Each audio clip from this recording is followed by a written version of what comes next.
Does the question, why did you leave your last job, make you feel so awkward? Maybe you've been laid off due to COVID-19, or your role was recently eliminated, or you quit your job for your sanity, or you're thinking about quitting your job and you're wondering what you're gonna say if they ask you why you quit your job. Then do not worry. Whatever the case is, in today's video, I'm gonna be talking about how to answer that question with confidence and ease so that you don't come across as awkward or weird, and so that you don't accidentally mess up your chances of getting hired with this response. And if you stick around until the end, I'll share with you a word-for-word example that you can use in your next interviews so that you can tackle this question without your armpits sweating. So let's jump right in.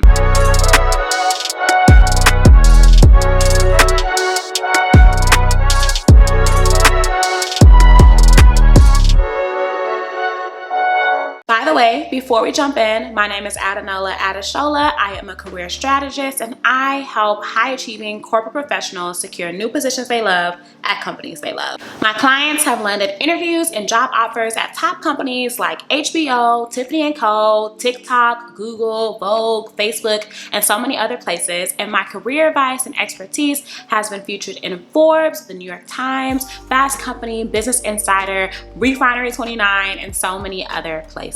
So if you are a high-achieving corporate professional who wants to land a new job you're going to love, then you're gonna want to subscribe and tap the bell. And I'm gonna give you a second to do it, because I noticed that some of y'all be watching these videos and you're not subscribed. So subscribe. So before I tell you how to answer the question, let's get into what you should not do when you're answering the question. So this question is not a chance to go into your complaints and grievances about your previous employer or your current employer. Even if your previous employer or your current employer is the most toxic place on earth, avoid discussing it. You want to keep things classy and cute. So here's what you want to do instead. Focus on the value that you've contributed. Even if you've been laid off or you're not currently employed for whatever reason, you can still do this by focusing on the value you contributed in your previous position and the reason why it was a good learning experience, the things that you've gained, the impact that you had, or whatever other things that you were able to do in that role, whether you're in it now or you were in it before. And when you're doing this, you do not have to go into all the nitty-gritty about what happened, especially if you're not currently employed. You don't have to go into why you're not currently employed. You want to focus on your value at this moment and focus on what you know you have done that's going to be relatable and relevant for the role that you're interviewing for.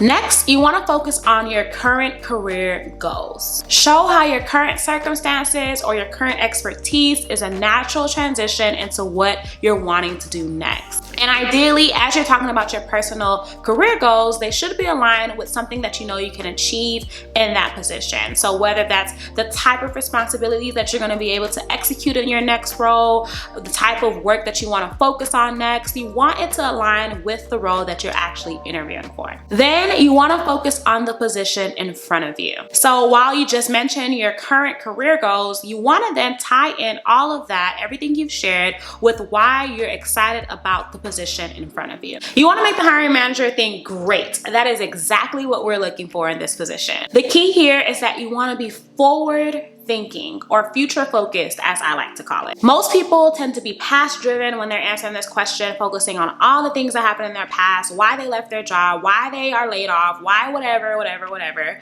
instead of really focusing on the future and why they are ready for what they want to do next. The only thing that you need to take away from the past is the proof that you can continue to do good work elsewhere. So as promised, let me tell you how to bring it all home with a word-for-word example. So the first example is going to be if you're currently employed and you're wondering how to answer this question. And then the second example is going to be if you've been laid off or you're not currently employed and you want to know how to answer this question. So in the first example, we're going to assume that you're in HR. And if you're not, obviously you can make it work for you and put in your own experience, but I would recommend saying something like this. While I've enjoyed my time at my current company and have been able to work on many different HR initiatives, I'm ready to leverage my expertise and dive into more employee relations and people management. And that is one of the reasons why I'm so excited about this position, because I know that you all are looking for someone who can enhance the employee culture while working remotely, and that's something that I have extensive experience doing, and I'm confident that I can do it in this this role and excited to be able to help you guys achieve that. So if you've been laid off, the ending would be about the same, still focused on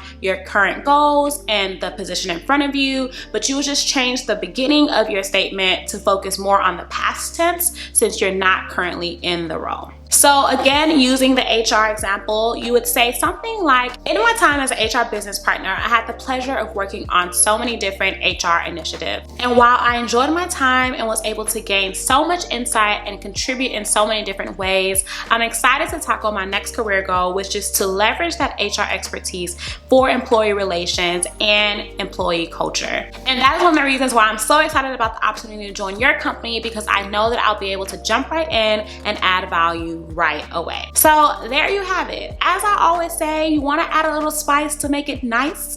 You want to add your own flavor, your own pop of color about what you've done in your previous role so that they really understand that you are an asset beyond your employment status. And you want to then tie it into why you know you're ready for the role that you're interviewing for. So if you're like, oh my gosh, Adenola, I love this, I cannot wait to use this, but I am not getting any interviews, even though I know I'm qualified and I don't know what I'm doing wrong, then do not worry, you are not alone and I got you covered. Go ahead and grab my free guide on how to go from 0 interviews to dream job offers, and I will walk you through my 5 proven steps to help you navigate this right now. And the guide has already been downloaded more than 5,000 times and it's packed with 15 pages of next steps that you can take right now. So do not wait.